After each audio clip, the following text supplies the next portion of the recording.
Her mask was full of water, and I looked into her eyes, and there was nobody home.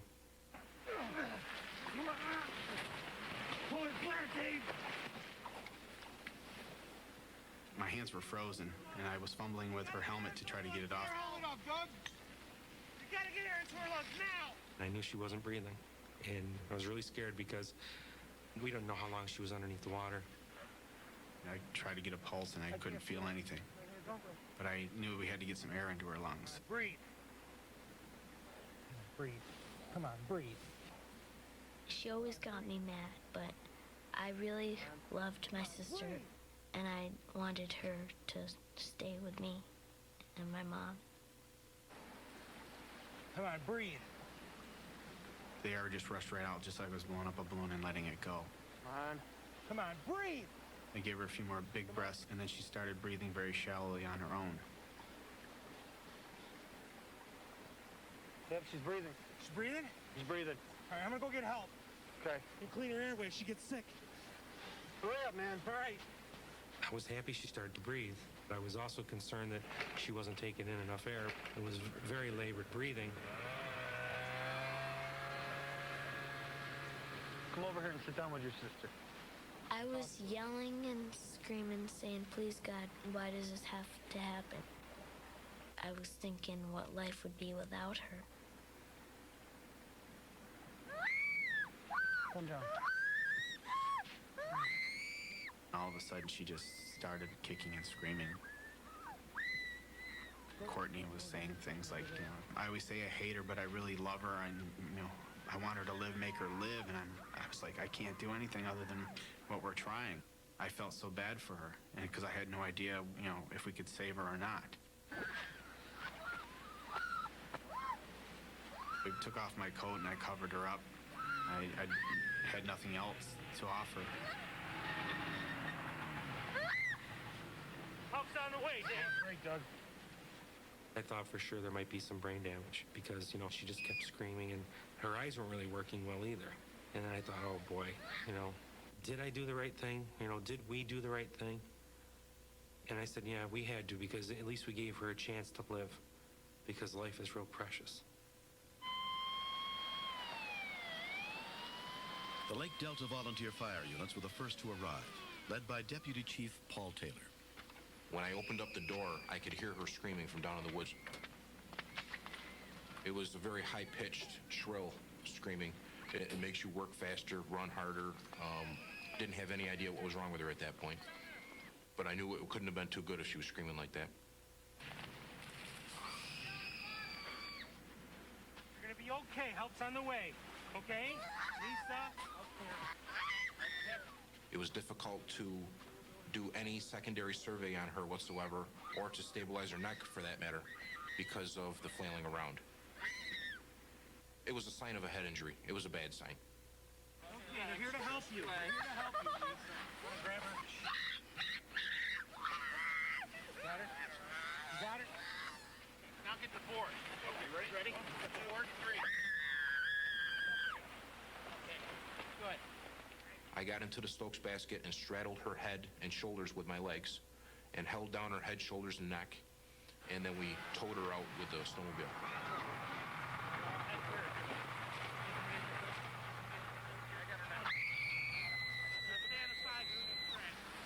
Whenever you deal with somebody in your own communities, you work hard because you don't want to suffer the loss. Amcare ambulance paramedic Joe Taylor helped load 16-year-old Lisa Tomasi into an advanced life support unit. She was rushed to Roman Murphy Memorial Hospital, where she was admitted under the care of emergency physician Tim Mathis. Our first concerns were that she had suffered a severe head injury. Okay. Come on, honey, relax. Okay. With her thrashing around like that, we'd never be able to get the specialized x-ray test to determine if she needed a neurosurgeon immediately. So we had to paralyze her. That a girl.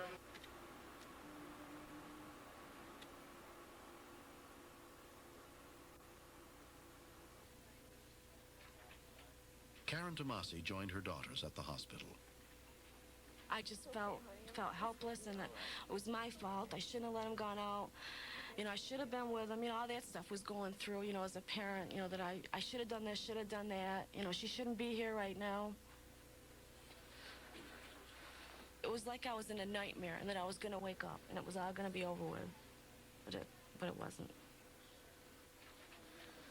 After she came back from CAT scan, her lungs began to swell with fluid, and that made her progressively more difficult to breathe for. How bad is it? He said it was very, very bad, and there was a very good possibility that she wouldn't make it. And I told him that he was wrong. I said, she's going to be all right. I said, I know my daughter. She's a fighter. And I said, she's going to be all right. Come on in, Mom. Neither one of my kids ever been in the hospital before. This year laying there, I felt so helpless. I wanted to take the place of her so bad. Does she know that I'm talking to her? She knows Can the she hear truth. me? She knows the truth. Yeah? Oh, she feels so cold.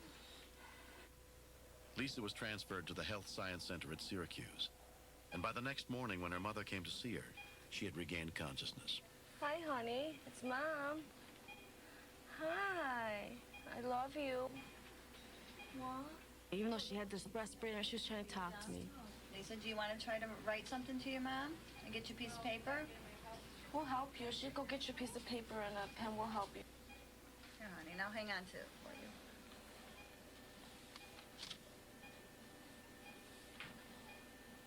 I love you, Mom. You know me. Oh, honey, I love you, too.